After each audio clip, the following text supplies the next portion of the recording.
आइए आज हम परमाणु त्रिज्या के बारे में बात करते हैं। परमाणु त्रिज्या उस दूरी को दर्शाती है जो परमाणु के नाभिक से उसके सबसे बाहरी इलेक्ट्रॉन तक होती है। इसे समझने के लिए हमें पहले यह जानना होगा कि परमाणु में क्या होता है।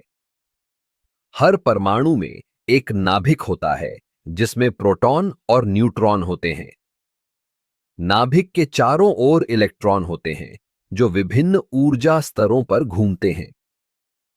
अब जब हम परमाणु त्रिज्या की बात करते हैं तो हम इस बात पर ध्यान देते हैं कि इलेक्ट्रॉन नाभिक के कितने करीब हैं। जैसे जैसे हम एक तत्व से दूसरे तत्व की ओर बढ़ते हैं, परमाणु त्रिज्या में परिवर्तन होता है। उदाहरण के लिए, जब हम पीरियडिक टेबल में नीचे की ओर जाते हैं तो परमाणु त्रिज्या बढ़ती है। इसका कारण यह है कि हर नई पंक्ति में एक नया ऊर्जा स्तर जुड़ता है जिससे इलेक्ट्रॉन नाभिक से दूर चले जाते हैं। अब अगर हम बाईं ओर से दाईं ओर चलते हैं तो परमाणु त्रिज्या घटती है।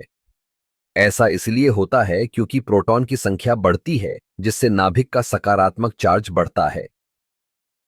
यह बढ़ता हुआ चार्ज इलेक्ट्रॉनों को अधिक मजबूती से खींचता है जिससे वे नाभिक के करीब आ जाते हैं। परमाणु त्रिज्या को मापने के लिए हम आमतौर पर पिकोमीटर या एंगस्ट्रॉम का उपयोग करते हैं। एक पिकोमीटर 1 ट्रिलियन मीटर होता है और यह बहुत छोटी इकाई है। अब यह जानना भी जरूरी है कि परमाणु त्रिज्या का प्रभाव रासायनिक गुणों पर भी पड़ता है। जब परमाणु की त्रिज्या बड़ी होती है तो उसके इलेक्ट्रॉन को खोना आसान होता है जिससे वह धातु की तरह व्यवहार करता है।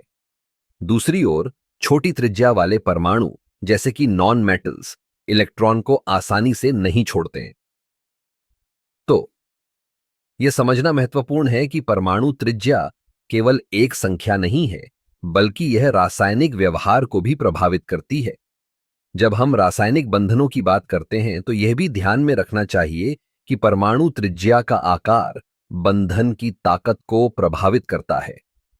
इसलिए जब हम परमाणुओं की संरचना और उनके गुणों का अध्ययन करते हैं तो परमाणु त्रिज्या एक महत्वपूर्ण भूमिका निभाती है। यह हमें यह समझने में मदद करती है कि तत्व कैसे प्रतिक्रिया करते हैं और उनके बीच के बंधन कैसे बनते हैं। याद रखें, विज्ञान में हर चीज एक दूसरे से जुड़ी होती है। परमाणु त्रिज्या, रासायनिक गुण और बंधन की ताकत सभी एक जटिल नेटवर्क का हिस्सा हैं। इस तरह परमाणु त्रिज्या न केवल एक माप है, बल्कि यह हमें तत्वों के व्यवहार को समझने में भी मदद करती है।